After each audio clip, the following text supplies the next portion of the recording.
নমস্কাৰ, মই আজি আপোনালোকক কালেকশ্যন কৰি ৰখা অৰ্জুন গছৰ পুলি কেইটামান দেখাম। যিকেইটা মই পুলিৰ পৰা ৰাখিছিলোঁ আৰু ইয়াত আছে বৰ্তমানে 5টা আৰু বেলেগতো আৰু কেইটামান আছে, মই সেইকেইটাও দেখাম।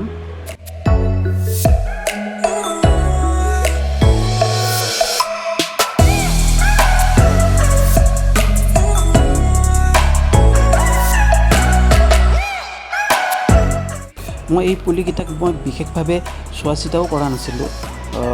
তাৰ প্ৰয়োজন অনুসাৰে মই সাৰো দিয়া নাছিলোঁ। মাজতে হয়তো এবাৰ দুবাৰ গোবৰ সাৰ দিছিলোঁ।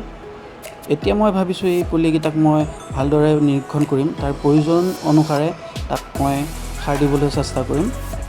বিশেষভাৱে মই গোবৰ সাৰ দিয়াটোকে পচন্দ কৰোঁ। আৰু এইখিনিতে যিসকলে মোৰ চেনেলটি ছাবস্ক্ৰাইব কৰা নাই সেইসকলে ছাবস্ক্ৰাইব কৰি ল'ব আৰু আপোনালোকৰ বহুমূলীয়া মন্তব্যৰে মোক উৎসাহিত কৰিব বুলি মই আশা কৰিলোঁ। এইটো এটা অৰ্জুন গছৰ পুলি।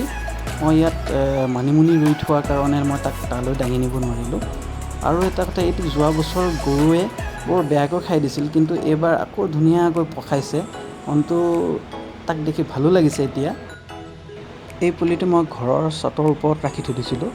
এই পুলিটোৰ ডালিকেইডাল এডাল ৱাৰৰ সহায়ত মই বান্ধি তাক তললৈ সলাই থৈ দিছোঁ।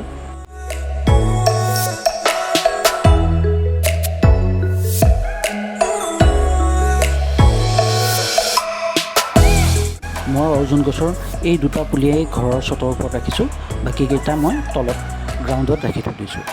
ভিডিঅ'টো চাই কেনে পালে আপোনালোকে জনাব আৰু আপোনালোকৰ বহুমূলীয়া মন্তব্যৰে মোক উৎসাহিত কৰিব বুলি মই আশা কৰিলোঁ। ধন্যবাদ।